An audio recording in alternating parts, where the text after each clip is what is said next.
अमिताभ बच्चन। अमिताभ बच्चन का जन्म 11 अक्टूबर 1942 को इलाहाबाद, उत्तर प्रदेश में हुआ था। वे भारतीय सिनेमा के सबसे प्रभावशाली और सम्मानित अभिनेताओं में गिने जाते हैं।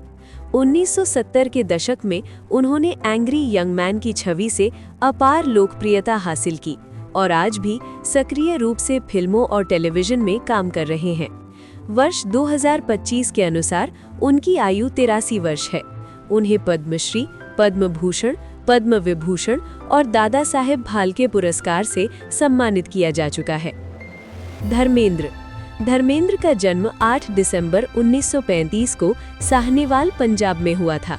वे हिंदी सिनेमा के सबसे हैंडसम और लोकप्रिय सितारों में शामिल रहे हैं। एक्शन, रोमांस और पारिवारिक फिल्मों में उनकी मजबूत पहचान रही। वर्ष 2025 के अनुसार उनकी आयु 90 वर्ष है और वे भारतीय सिनेमा के जीवित दिग्गजों में गिने जाते हैं। राजेश खन्ना का जन्म 29 दिसंबर 1942 को अमृतसर, पंजाब में हुआ था। वे हिंदी फिल्म इतिहास के पहले सुपरस्टार माने जाते हैं, जिनकी लगातार 15 हिट फिल्मों का रिकॉर्ड आज भी कायम है। आनंद और अमर प्रेम जैसी फिल्मों से वे अमर हो गए। उनका निधन 18 जुलाई 2012 को हुआ। जितेंद्र का जन्म 7 अप्रैल 1942 को अमृतसर, पंजाब में हुआ था। उनका असली नाम रवि कपूर है। वे अपनी तेज नृत्य शैली और पारिवारिक फिल्मों के लिए प्रसिद्ध रहे। 1970 और 1980 के दशक में उन्होंने कई सुपरहिट फिल्में दी। वर्ष 2025 के अनुसार उनकी आयु 83 वर्ष है। विनोद खन्ना का जन्म 6 अक्टूबर 1946 को पेशावर, तत्कालीन भारत में हुआ था। वे एक सफल अभिनेता होने के साथ साथ राजनेता भी रहे और केंद्रीय मंत्री पद तक पहुंचे। अभिनय के चरम पर रहते हुए उन्होंने आध्यात्मिक जीवन भी अपनाया था। उनका निधन 28 अप्रैल 2017 को हुआ। शशि कपूर का जन्म 18 मार्च 1938 को कलकत्ता में हुआ था। वे पृथ्वीराज कपूर के पुत्र और कपूर खानदान के प्रमुख अभिनेता थे। उन्होंने हिंदी सिनेमा के साथ साथ अंतर्राष्ट्रीय फिल्मों में भी काम किया। भारतीय सिनेमा में योगदान के लिए उन्हें दादा साहेब फाल्के पुरस्कार मिला।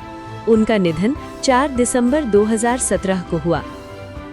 संजीव कुमार का जन्म 9 जुलाई 1938 को सूरत, गुजरात में हुआ था। वे अपने गंभीर और बहुआयामी अभिनय के लिए जाने जाते थे।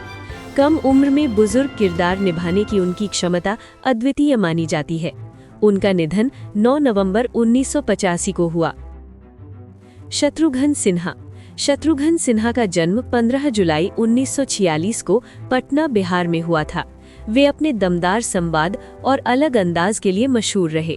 बाद में उन्होंने राजनीति में भी कदम रखा और सांसद बने।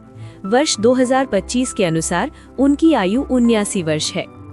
फिरोज खान का जन्म 25 सितंबर 1939 को बेंगलुरु में हुआ था।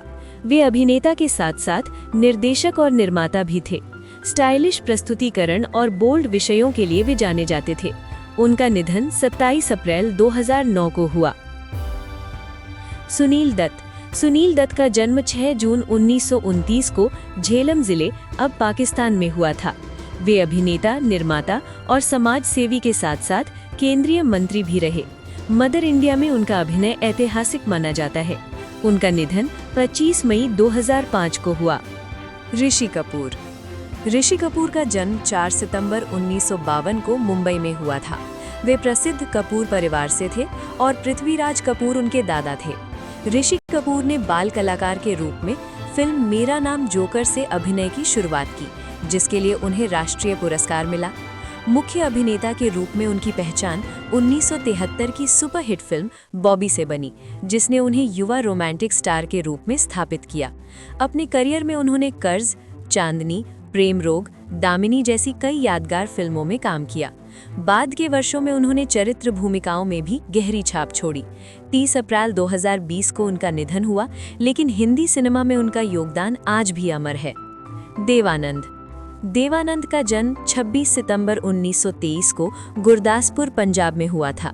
वे हिंदी सिनेमा के सबसे स्टाइलिश और करिश्माई अभिनेताओं में गिने जाते हैं। उन्होंने अपने करियर की शुरुआत 1946 में की और जल्द ही नवकेतन फिल्म्स की स्थापना की। गाइड, जूअल थीफ, सीआईडी, जॉनी मेरा नाम जैसी फिल्मों ने उन्हें सुपरस्टार बना दिया। देवानंद न सिर्फ अभिनेता थे बल्कि सफल निर्देशक और निर्माता भी थे। उनकी तेज संवाद अदायगी और अलग अंदाज ने उन्हें सदाबहार अभिनेता बना दिया। 3 दिसंबर 2011 को उनका निधन हुआ, लेकिन वे आज भी हिंदी सिनेमा के सबसे महान अभिनेताओं में गिने जाते हैं। मनोज कुमार का जन्म 24 जुलाई 1937 को एबटाबाद, ब्रिटिश इंडिया में हुआ था। वे हिंदी सिनेमा में देशभक्ति फिल्मों के लिए विशेष रूप से जाने जाते हैं। इसी कारण उन्हें भारत कुमार कहा गया। उन्होंने शहीद, उपकार, पूरब और पश्चिम, रोटी कपड़ा और मकान जैसी फिल्मों के माध्यम से सामाजिक और राष्ट्रीय मुद्दों को बड़े पर्दे पर प्रभावशाली ढंग से प्रस्तुत किया। मनोज कुमार अभिनेता के साथ साथ निर्देशक और लेखक भी थे। भारतीय सिनेमा में देशभक्ति की भावना को मजबूत करने में उनका योगदान ऐतिहासिक माना जाता है। दिलीप कुमार का जन्म 11 दिसंबर 1922 को पेशावर में हुआ था। उनका असली नाम मोहम्मद यूसुफ खान था। उन्हें हिंदी सिनेमा का ट्रेजेडी किंग कहा जाता है। उन्होंने देवदास, मुगल-ए-आजम, नया दौर, गंगा जमुना जैसी कालजयी फिल्मों में अभिनय किया। दिलीप कुमार अपनी गहन अभिनय शैली और यथार्थवादी किरदारों के लिए प्रसिद्ध थे। उन्होंने अभिनय को एक नई गंभीरता और स्तर प्रदान किया। 7 जुलाई 2021 को उनका निधन हुआ, लेकिन वे आज भी हिंदी सिनेमा के सबसे महान अभिनेताओं में गिने जाते हैं।